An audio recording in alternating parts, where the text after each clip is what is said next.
A model railroad can have a range of different features to add interest and fun, or it can be built to more closely resemble the operations of a real railroad. It really comes down to the individual and what you personally want from your railroad.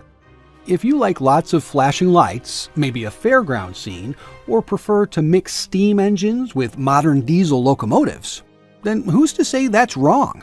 It's your railroad, so design it how you want it to be.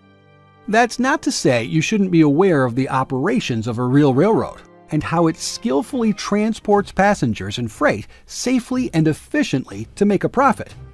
In real life, a disorganized railroad would go out of business. Likewise, a model railroad that doesn't function properly can be very frustrating to operate. So there's a basic principle to keep in mind. Just as on a real railroad, model rail traffic needs somewhere to go to and somewhere to come from. That's why if you are looking for realistic operation, then including an interchange can be a key element.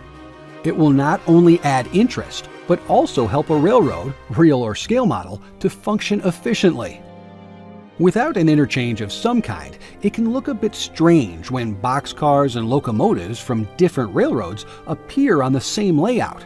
In the real world, railroad companies get a lot of income from interchanging cars with other railroads.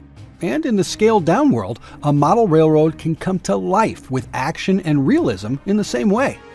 An interchange doesn't need to be fancy. It could be as basic as a secondary track branching off the edge of the layout to a make-believe location, or a more complex classification yard for sorting trains from other railroads. And that's where you can make your own choices and decide what type of interchange would be best for your railroad. If you found this helpful, you might like to get your hands on this, and right now is totally free to download.